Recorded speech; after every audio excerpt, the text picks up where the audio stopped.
Bir daha hər vaxtınız xeyir olsun. C variantının davamı gələn sualları izah edirəm.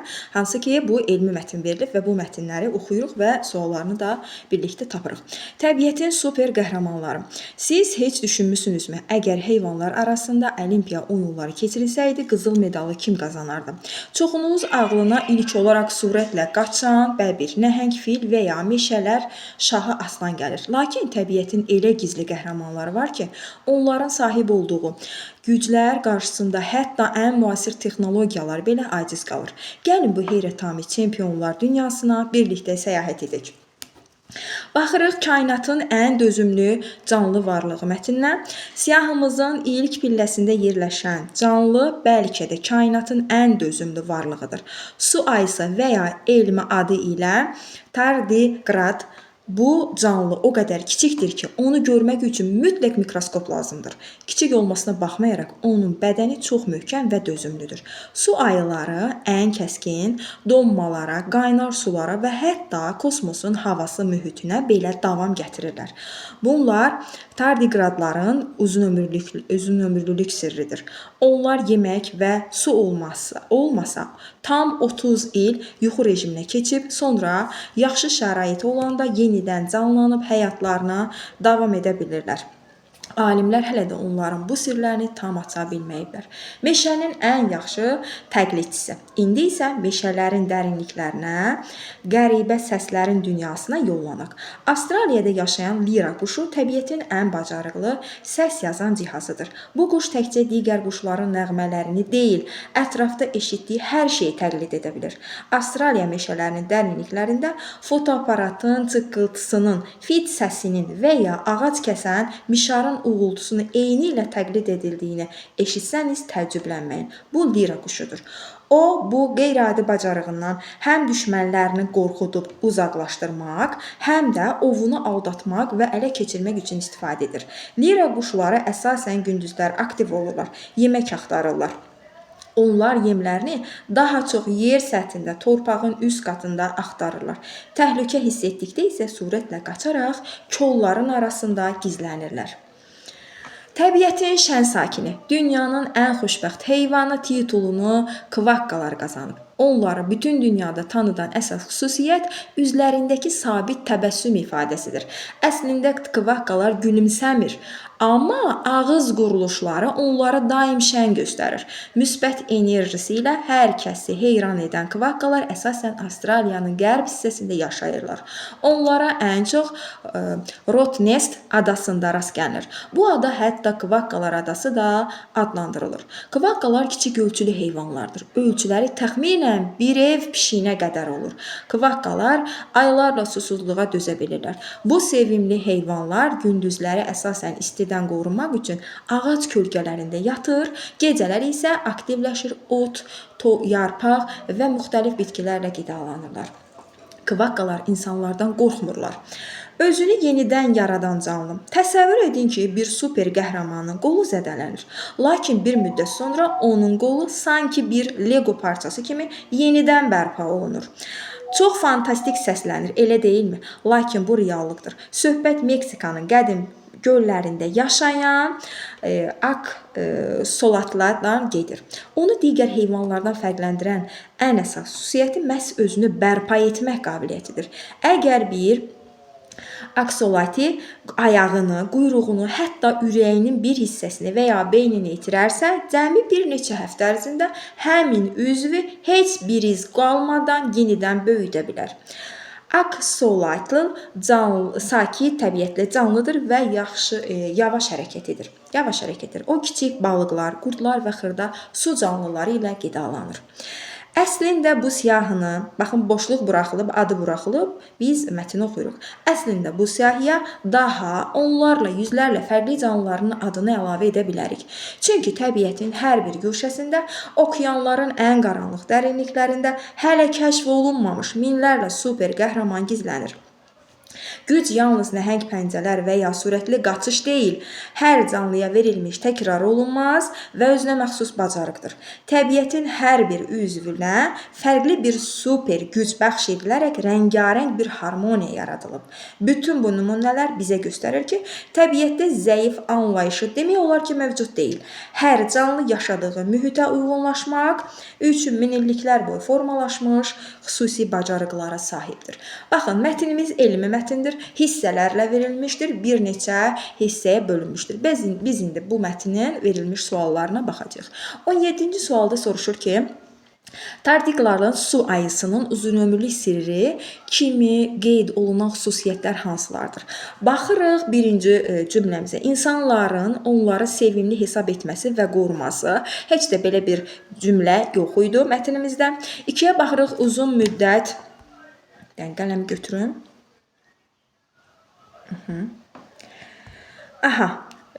Deməli, ikinci cümlədə soruşur ki, deyir ki, uzun müddət yemək və su olmadan yaşaması.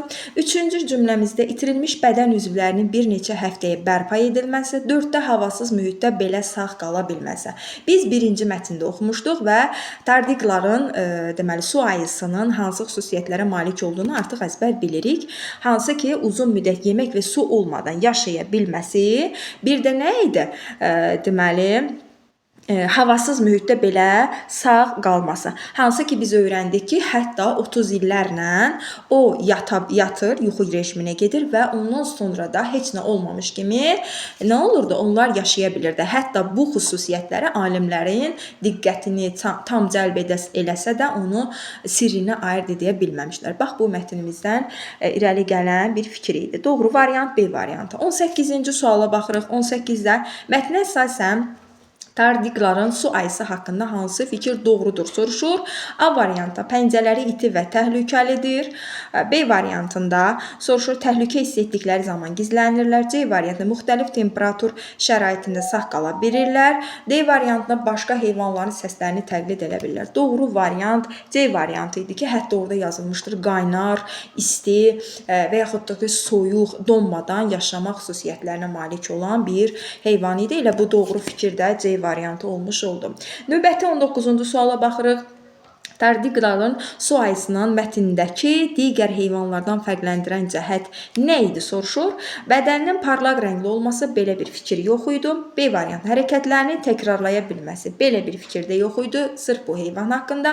C variantı yalnız mikroskopla görünməsi məhz doğrudur. Yalnız mikroskopla görünməsi. Yəni o qədər kiçik idi ki, biz onu mikroskopla görə bilərdik. Elə doğru variantımız da C variantıdır. Çox uzun quyruğun olması belə bir fikir yox idi. Növbəti 20-ci suala baxırıq. 20-ci sualda bizdən soruşur. 20-ci sualda bizdən soruşur ki, deməli, qələmi götürün. Alimlər tardiqradların hansı xüsusiyyətlərinin sirrini hələ də tam aça bilməmişlər. Biraz öncə mən bu haqqında məlumat verdim. Uzun müddətli yuxu rejimindən sonra canlanmalar. Məhz doğru fikir də bu fikir idi. Onlar 30 illərlə yatırlar və heç nə olmamış kimi sağda həyatlarını davam edə bilirlər. Yaşamaq xüsusiyyətləri var idi ki, bu da həqiqətən də alimlərin tədqiqat obyektinə çevrilmişdir. Elə doğru fikir də A variantıdır. Deməli, B-də itirilmiş bədən üzvlərinin yenidən bərpa edilmələri bu heyvana aid deyildi. B variantı səhvdir. Meşələrin dərinliklərində digər canlılardan gizli yaşamalar, bu da buna aid deyildi. Onların mikroskop altında asanlıqla görünə bilməsi, bəli, bu da aid deyildi ki, məhz bu heyvana aid idi. Amma alimlərin tədqiqat obyekti məhz A variantı idi. 21-ci suala baxırıq. 21-ci lira quşu ilə bağlı hansı fikir doğrudur? A variantında səs təqlidindən ov etmək və müdafiə olunmaq üçün istifadə edirlər. Məhz doğru fikir də A variantı idi. Bəs onlar deməli səs təqlid etmək bacarığı çox yüksək idi və bunlar ov etmək və müdafiə olunmaq bacarığını da formalaşdırmışdır. Düşünmədən gizlənmək üçün ağac budaqlarında gizlənir. Bu səhv idi. Əsasən gündüzlər yatır, gecələr yem axtarırlar. Bu da səhv idi. Geniş və açıq olan əraziləri yaşamağa daha çox üstünlük verirlər. Bu da səhv fikir idi. Doğru variant A variantı. 22-ci suala baxırıq. Mətndə Əsasən lira quşu təhlükə hiss etdikdə nə edirdi? Baxırıq, A variantı. Ağacların hündür budaqlarına qalxıb orada dayanırdı. Bu səhv idi. Sürətlə qaçıb sıx kolların arasında gizlənirdi. Bəli, fikir versəniz mətnimizin son cümləsində məhz bu fikir yerləşirdi ki, sürətlə qaçıb sıx kolların arasında gizlənirdi. Bu onların müdafiə xarakterini göstərmiş olurdu. C variantı suya girərək düşmənlərdən uzaqlaşırdı. Bu səhv idi. D variantında digər quşların səsini çıxarıb köməyə çağırırdı. Bu da yanlış fikir idi. Doğru variant B variantı. Keçdik növbəti səhifəmizə. Növbəti səhifəmizdə bizdən nəyi soruşur? 23-cü sualımız. 23-cü sualda şəkillər verilib və biz o şəkillərlə mətndə oxuduğumuz qaydaları tətbiq edib cavabını tapmış olacağıq.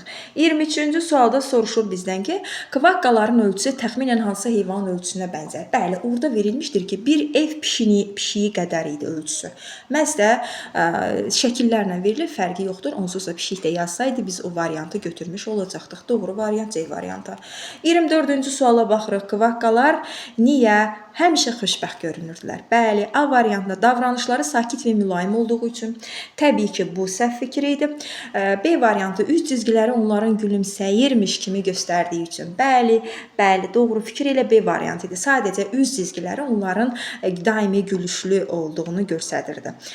C-də yaşadıkları ərazidə qida bol şərait yaxşı olduğu üçün bu səhvdir. D-də həm insanlardan, həm də heyvanlardan qorunmadıkları üçün bu da səhvdir. 25-ci suala baxırıq. Doğru variant B variantıdır. 25-ci suala baxırıq. Mətnə görə kvakkaların xüsusiyyətləri haqqında hansı fikir doğrudur soruşur. Utancaqdılar, səhv idi. Qaşqabaqlıdır, səhv idi. Dözümlüdülər. Bəli, doğru variant C var. Qorxaqdılar, bu da səhv idi. İnsanlardan belə qorxmurdular. Bax, orada mətnin son hissəsində o cümlə yer almışdır. 26-cı suala baxırıq. 26-cı sualda niyə